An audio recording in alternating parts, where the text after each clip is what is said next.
Israel ने Gaza में फिर से हमले तेज कर दिए हैं। गुरुवार रात और शुक्रवार को हुए इजरायली हमले में कम से कम 50 लोग मारे गए हैं, जिसमें बच्चे और महिलाएं शामिल हैं।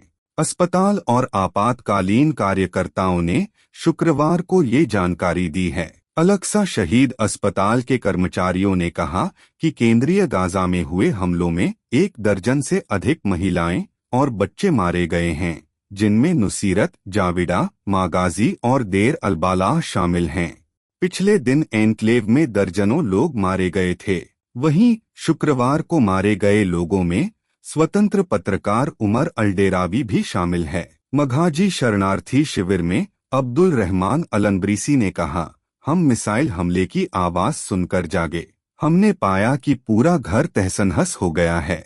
शुक्रवार को बाद में अलक्सा शहीद अस्पताल के अधिकारियों ने कहा कि मध्य गाजा के जावेदा में एक हवाई हमले में कार में सवार 3 लोगों की मौत हो गई और हमास द्वारा संचालित सरकार से जुड़े प्रथम प्रतिक्रियाकर्ता सिविल डिफेंस ने कहा कि गाजा शहर के बाहर शिजायाह इलाके में हवाई हमले में 4 बच्चों और 1 महिला सहित 7 लोगों की मौत हो गई और गाजा शहर के अल्समेर जंक्शन पर एक अन्य हमले में 2 लोगों की मौत हो गई। इजरायली सेना ने एक बयान में कहा कि पिछले दिन उसने गाजा में दर्जनों हमास के जमावड़े और कमांड सेंटरों पर हमला किया और उसने लोगों को मध्य गाजा के एक इलाके को छोड़ने की चेतावनी दी और कहा कि वह इजरायल की ओर लॉन्च होने के बाद हमला करेगा। सेना ने कहा कि कुछ प्रोजेक्टाइल मध्य और उत्तरी गाजा से घुसे, लेकिन किसी के घायल होने की खबर नहीं है।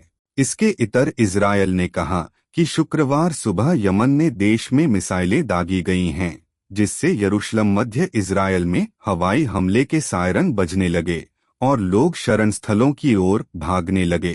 किसी के घायल होने या नुकसान की तत्काल कोई रिपोर्ट नहीं मिली। यमन में ईरान समर्थित हूती विद्रोही अक्सर इसकी जिम्मेदारी लेते हैं।